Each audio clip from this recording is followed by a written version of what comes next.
Agora iniciamos então uma partezinha do reino vegetal que em certas partes, de certa forma, até se mistura com a ideia do reino animal, pelo seguinte: tanto animais quanto plantas podem desenvolver a sua estrutura física com tecidos e com órgãos. Então, a parte de tecidos já foi vista, agora começamos a falar então especificamente dos órgãos que constituem os vegetais.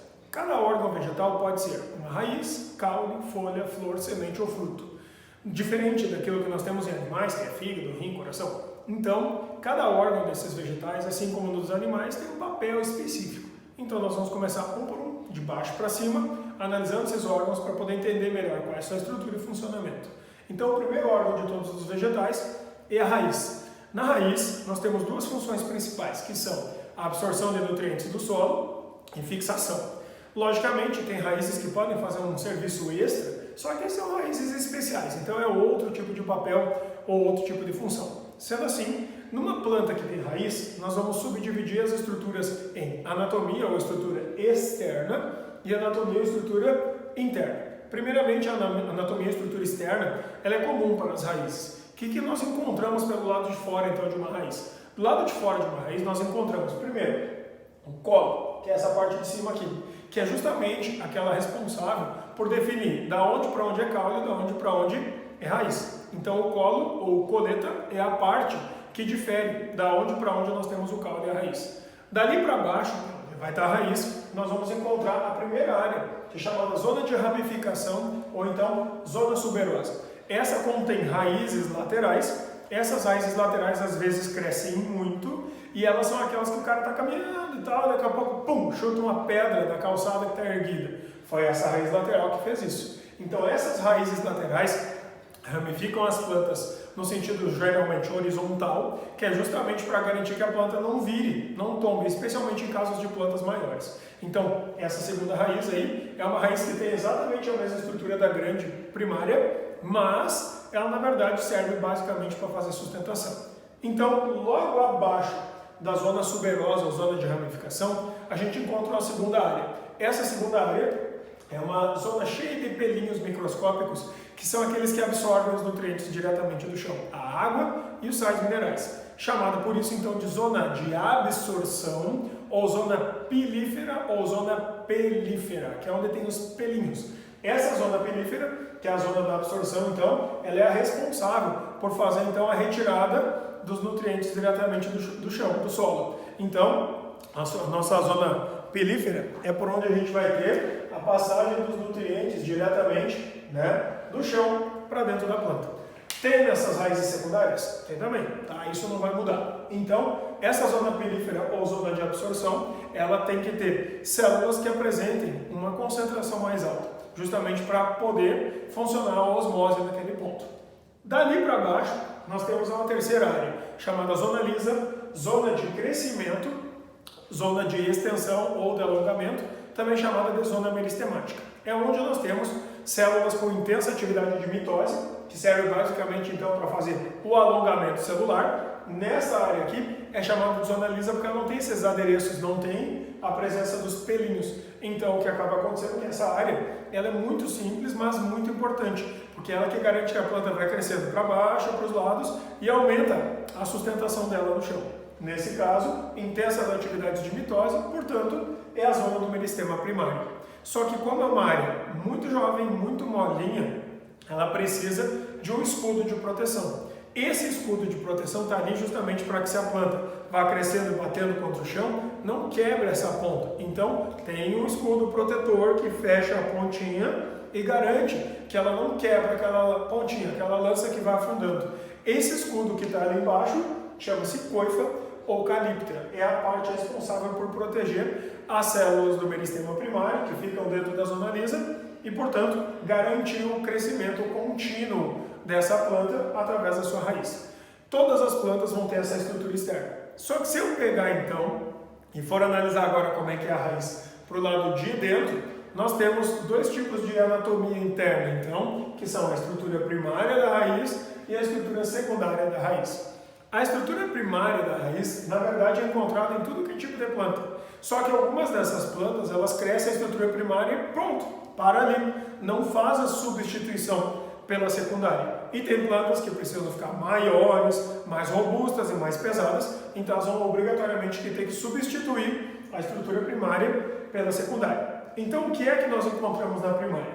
Então de fora para dentro nós vamos encontrar inicialmente um sistema de revestimento formado por células aclorofiladas da epiderme, derivadas lá da origem na protoderme do meristema primário. Essas estruturas de raiz, elas vão aparecer diretamente numa primeira raizinha que nasce da semente chamada radícula. Já tem essas estruturas ali.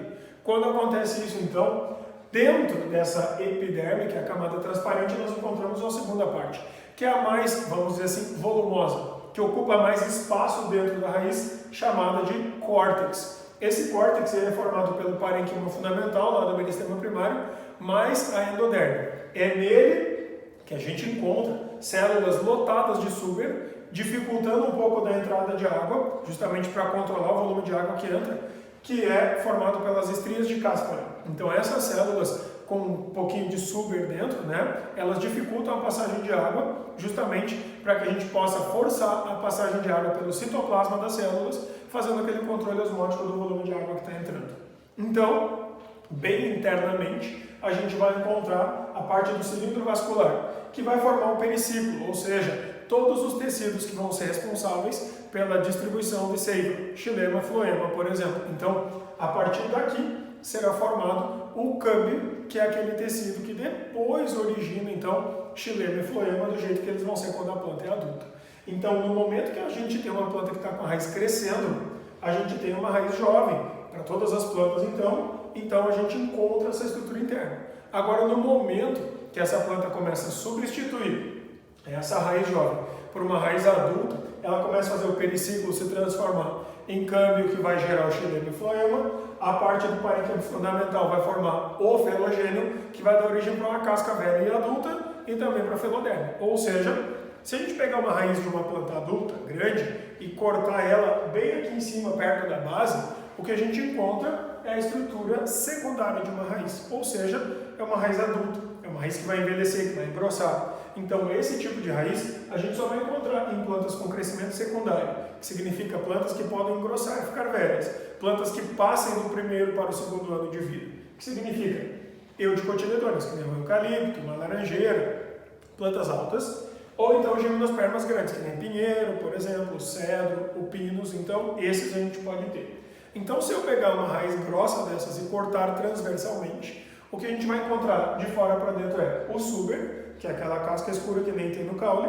Segundo, logo para o lado de dentro, tem um dos meristemas secundários, que é o felogênio, responsável inclusive por formar a casca, e também para o lado de dentro ele vai formar essa camada escura, chamada de feloderme. Então, essas três camadas juntas, o suber, que é o bem de fora, o felogênio, que é o meristema secundário, e a feloderme, que é a camada logo interna, formam juntos a periderme, que é o conjunto de tecido de revestimento. É a camada grossa que reveste o vegetal.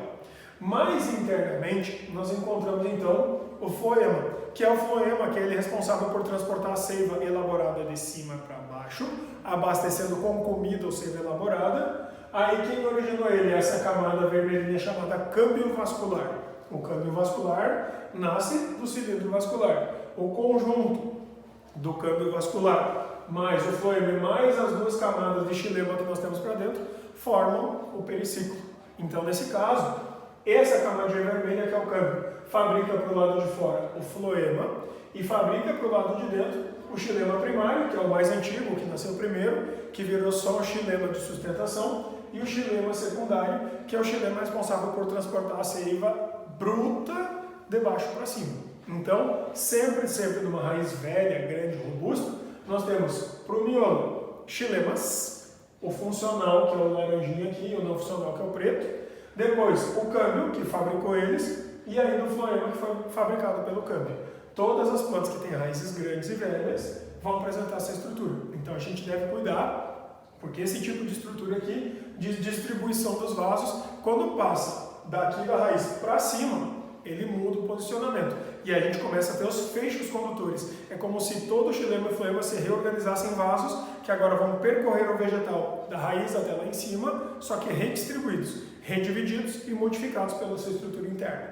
Então, isso aqui, por enquanto, é só a estrutura da raiz. Agora a gente começa a falar então de quais são as funções que as raízes podem fazer, além de absorver os nutrientes e garantir a sustentação. Então, nesse caso, as raízes são subdivididas de acordo com seus tipos de papéis ou funções alternativas. Por exemplo, a primeira subclassificação que nós vamos ter é por onde estão essas raízes, né? Raízes subterrâneas, depois as raízes aéreas e, por fim, as raízes aquáticas. Em primeiro lugar, mais clássico de todos, o mais comum de todos, raízes subterrâneas, que é óbvio, né? Deve estar debaixo do chão, fazendo seus papéis, como, por exemplo, sustentar e coletar água. Então, elas são subdivididas em três primeiras classificações. A primeira delas é raiz axial. O que significa isso? Ela é classificada, nesse caso, pelo seu formato. Ela tem um eixo principal de crescimento aqui e depois tem raízes menores secundárias.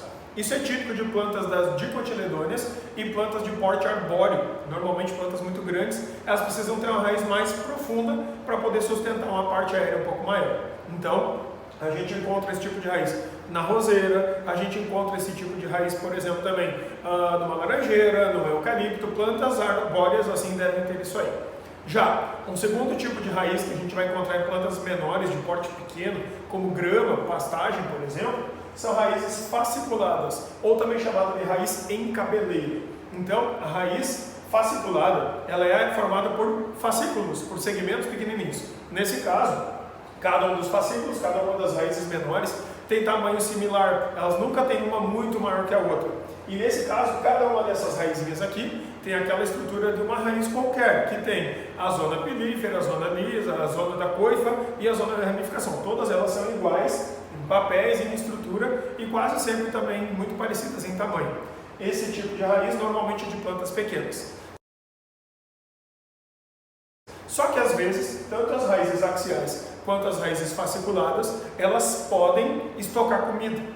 Quando a gente tem uma raiz que estoca comida, ela engrossa, ela fica inchada, entumecida e ela passa a ser chamada de raiz tuberosa. Então ela pode ser uma raiz axial tuberosa ou pode ser uma raiz fasciculada tuberosa.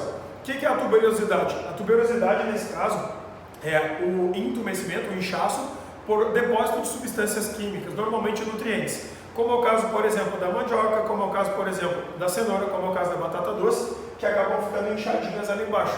Então aquela raiz na forma de uma bolota, assim, né, inchadinha, ela na verdade é a raiz que vai conter nutrientes, conter comida. Então a gente encontra isso em plantas como a cenoura, o rabanete, o nabo, a beterraba e aí cuidado, a batata doce. A batata inglesa, ou batatinha que é usada para fazer batata frita, essa não é um exemplo de raiz. Cuidado porque isso é uma exceção e o pessoal confunde bastante. Então nesse caso aqui, o entumecimento vai ser a tuberosidade, que é o depósito de comida. Ainda, nós temos um outro tipo de subclassificação então, que é a classificação agora das raízes aéreas, ou seja, ela já não está mais no chão, então o principal intuito dela não vai ser aquele de sustentar a planta e absorver nutrientes. Agora ela vai ter outras finalidades. Então nesse caso aqui, ó, primeiro tipo, chamado raiz suporte ou escora. Elas são raízes que vêm do caule para o chão, então são raízes também chamadas de adventícias. Em geral elas vêm de zonas onde tem meristema primário. Por exemplo, aqui ó, no caso do milho, por exemplo, o milho ele vai ter, sempre nos gomos, a subdivisão do milho, ele tem meristema primário, então dali para baixo partem raízes do chão, ou melhor, para o chão, e elas vão ajudar na sustentação para a planta. É para o milho não cair com o vento, por exemplo. Então, nesse caso, esse segundo tipo de raiz tem papel sustentador de ampliar a escora, ampliar a sustentação. As raízes principais ficam para baixo da terra, são raízes do tipo fasciculada e ajudam a puxar comida. Então, essa outra raiz é só para sustentar. Outro tipo que a gente vai ter também é a raiz do tipo tabular. Ela é chamada assim porque é como se a gente pudesse tirar tábuas dela. São raízes que ficam acima do chão, logo acima, e ajudam na sustentação na horizontal. Para plantas que têm a copa muito alta ou muito larga, para a planta não virar para o lado. Então, a raiz que está para o chão, para baixo, são raízes normais. Em geral, para plantas altas, raízes do tipo axial ou pivotante. Mas, nesse caso, tem algumas raízes, são essas aqui, ó, que ficam sobre o chão e crescem na horizontal. Essas raízes que ficam sobre o chão e vão indo para o lado, elas ajudam a dar sustentação maior para a planta não virar. Essa é a raiz tabular. Em geral, plantas muito altas tem. Na Amazônia tem muita planta muito alta, então tem bastante isso. E nós temos, por exemplo, no Rio Grande do Sul, Santa Catarina, nas beiras de praia principalmente, plantas como as figueiras, que apresentam raízes bem grandes e desenvolvidas desse tipo. Essas raízes são visíveis porque elas ficam sobre o solo. Um outro tipo de raiz que a gente vai encontrar, chamadas raízes estrangulantes, são raízes de uma planta parasita, tá? Um grande exemplo que a gente vai ter chama-se cipó mata-pau. Então tu tem uma raiz que vai crescer normalmente no chão, então essa é a que alimenta, só que tu tem outras raízes que vão crescendo e vão trepando na planta. É uma planta trepadeira, que é um parasita e vai usar uma árvore normalmente como um hospedeiro. Só que como ela vai abraçando a outra e vai espremendo tanto, chega uma hora onde é que ela aperta tanto aquela outra árvore grande que está servindo de apoio, que essa plantinha que está crescendo aqui, ela cresce, engrossa e tranca a passagem de seiva da planta que está servindo de apoio, de suporte. Significa que ela vai acabar estrangulando o sistema de distribuição de seiva e vai matar o meristema secundário, fazendo com que a planta grande acabe morrendo. Então ela normalmente leva as plantas maiores à morte. São plantas normalmente parasitas que usam a outra como apoio para poder escalar e subir para pontos mais altos em meio do mato para poder pegar luz lá em cima. Então é um tipo de raiz que normalmente leva a planta hospedeira à morte. Esse tipo de raiz, ele não é tão popular assim, mas quando acontece sempre é para algum tipo de cipó. No outro caso que a gente vai ter então, são raízes agora especializadas para ambientes mais extremos, como é o caso, por exemplo, das zonas de alagamento, como manguezal, por exemplo, e zonas de pântano. Nesse caso, nós temos uma raiz chamada raiz respiratória. Às vezes ela é chamada também de pneumatófilo. Essa raiz, ela na verdade vem do chão, só que ela está normalmente no lugar onde tem um banhadão, assim, um alagamento grande. Então ela sai fora, sobe, vai lá para fora da água, acima da água, e puxa o oxigênio. Em geral, essas regiões aqui, como são zonas muito pantanosas, os micro-organismos criam muita decomposição e eles gastam o oxigênio. Então o único jeito dessa planta buscar oxigênio é ir lá para o lado de fora. Sendo assim, essa raizinha, esse toco de raiz que vai para fora é o pneumatófilo. E nele existem pequenos poros, pequenininhos assim, minúsculos, microscópicos, chamados de pneumatódios, que é por onde o oxigênio vai entrar. Então é só esses pedaços de raiz que vão para cima, que são os pneumatófilos com os pneumatódios. E o conjunto todo é uma raiz respiratória. É uma raiz que está indo buscar o oxigênio do lado de fora. Então, tipicamente de zonas de manguezal. Ainda, nós podemos encontrar, então, raízes que não têm um papel de absorção e que só têm um papel de fixação, como raízes grampiformes, que significa em forma de grampo. Em geral, isso é um tipo de raiz que a gente encontra em plantas trepadeiras, que se agarram normalmente a algum substrato, tipo uma parede de casa, um muro, alguma coisa do gênero, só que ela não vai enfiar as raízes para dentro desse substrato, só se agarra na parede ali daquela estrutura. Sendo assim, por exemplo, em muros, a gente vê isso muitas vezes nos muros das casas, para ornamentação mesmo, a plantinha trepando e vai agarrando em toda a parede.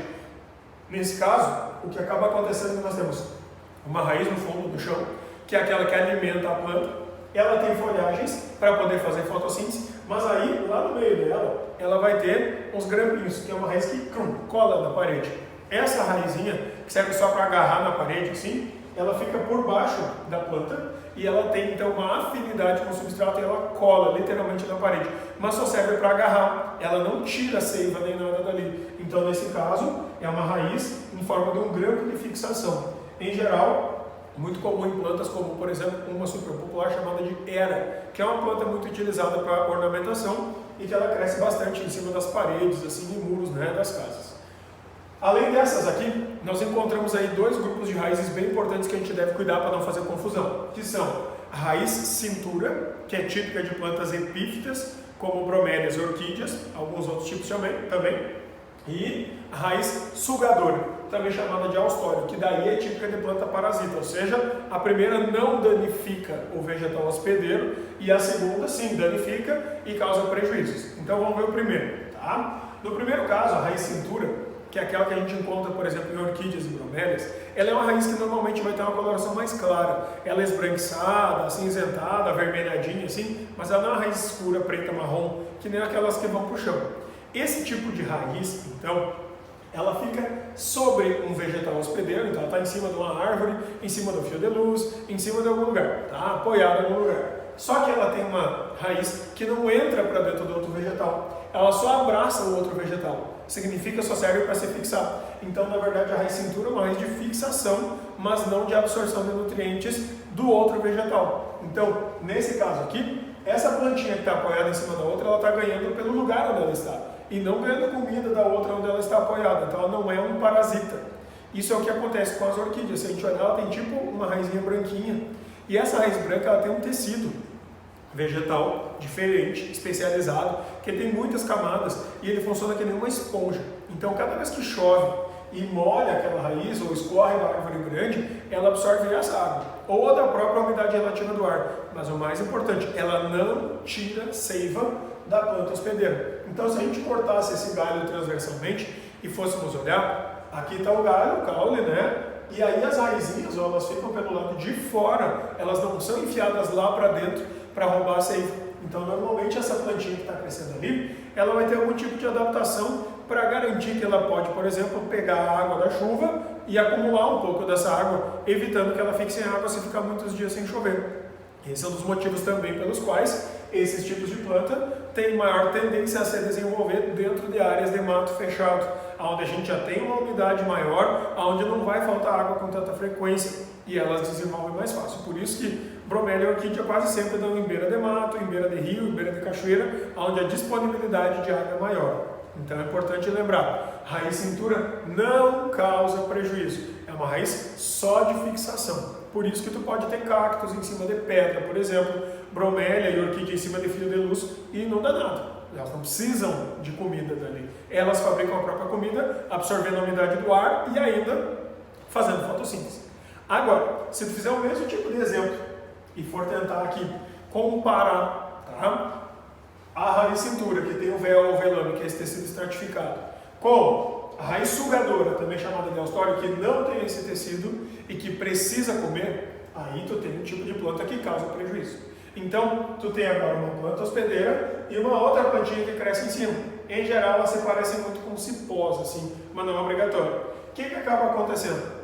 Essa plantinha ali que está crescendo em cima da outra, ela sim tem uma raiz que ela funciona que nem um grão que enfia para dentro do outro vegetal. Então, se a gente cortar esse galho transversalmente agora, fora do caule, a gente vai ver que ela tem raízes que vão lá para dentro, que ou entram no xilema ou entram no floema.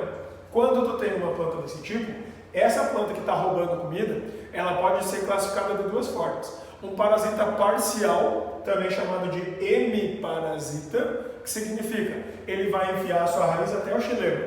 E aí, pega a seiva bruta, que é água e sais minerais, e usa a própria folhagem para fazer fotossíntese e completar a sua alimentação. Agora, se tu tiver uma planta que vai ter uma raizinha dessa, um haustório, ou raiz sugadora, que vai até o floema e já vai buscar diretamente a seiva elaborada, que é água com açúcares especialmente, o que vai acabar acontecendo é que ela é um parasita que só precisa comer. Então, nesse caso, chamado de holoparasita ou um parasita total. Nesse caso, é um tipo de planta que não vai nem precisar ter folhagem, não vai precisar ter clorofila, porque ela só está roubando comida. Então, parasitas parciais mandam seus haustórios ou raízes sugadoras até o xilema. Parasitas totais mandam seus haustórios ou raízes sugadoras até o floema, e aí roubam tudo que a outra planta tem. Essa planta que é holoparasita, ela pode às vezes causar tanto dano que pode levar a planta hospedeira à morte.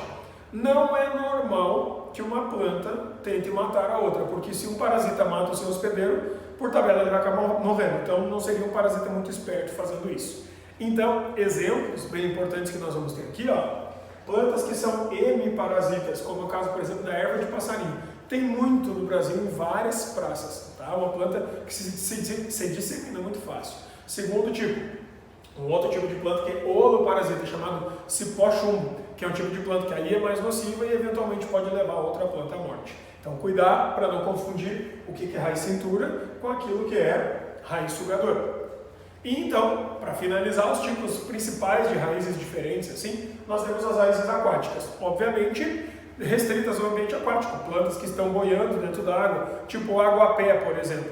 Nesse caso, essas plantas que ficam boiando não é a mesma coisa que a Vitória Regia, que não está flutuando com as suas raízes, ela está fixa ao chão. Mas nesse caso aqui, nós vamos ter, primeiro, um conjunto de raízes bem abundante, bem grande. Então são várias raízes, normalmente então, raízes fasciculadas para dar uma sustentação maior. Aí, às vezes tem umas que são axiais, né? Mas o mais importante, elas apresentam uma zona de ramificação bem grande, tipo, bastante pelinho assim, não é a zona pelífera, bastante pelinho para dar sustentação, para ela boiar mais fácil. E também para dificultar a entrada de peixinho aqui dentro, porque isso faria com que eles comessem elas pela raiz, então não ia ser legal. Então, tem uma zona de ramificação grande. São plantas que apresentam parênquima aerífero, que é aquele depósito de ar, para poder ficar boiando mais fácil. E ainda, são plantas que apresentam a coifa dupla. O que é a coifa? A coifa, a gente não pode esquecer, que é aquela proteçãozinha que tem nas pontinhas, assim, ó, de cada uma das raízes, e que é a responsável, por exemplo, para plantas que vão crescer diretamente contra o chão e protegendo a zona meristemática. Aqui, como a gente não tem obstáculos, pedras e outras coisas para ir batendo, a coifa ela não é nunca destruída, então ela tende a desenvolver um pouquinho mais. Então, às vezes, ela fica uma coifa dupla ou até mesmo tripla, por causa da justamente a falta de pedras, roedores e outros bichinhos que pudessem destruir isso aí. Sendo assim, as nossas raízes, independente do lugar onde elas estão, elas podem desempenhar o papel básico, que é fazer a planta ficar de pé, se for no chão, né? E ainda buscar comida. Mas elas podem assumir alguns tipos de papéis alternativos. Então, daqui da parte da raiz para a passagem para o caule, tudo vai se dar pelo transporte feito pelo xilema. Então, quando passa da raiz para o caule, a gente tem um outro tipo de estrutura com novos tipos de papéis. Mas isso a gente vai ver na parte de caules.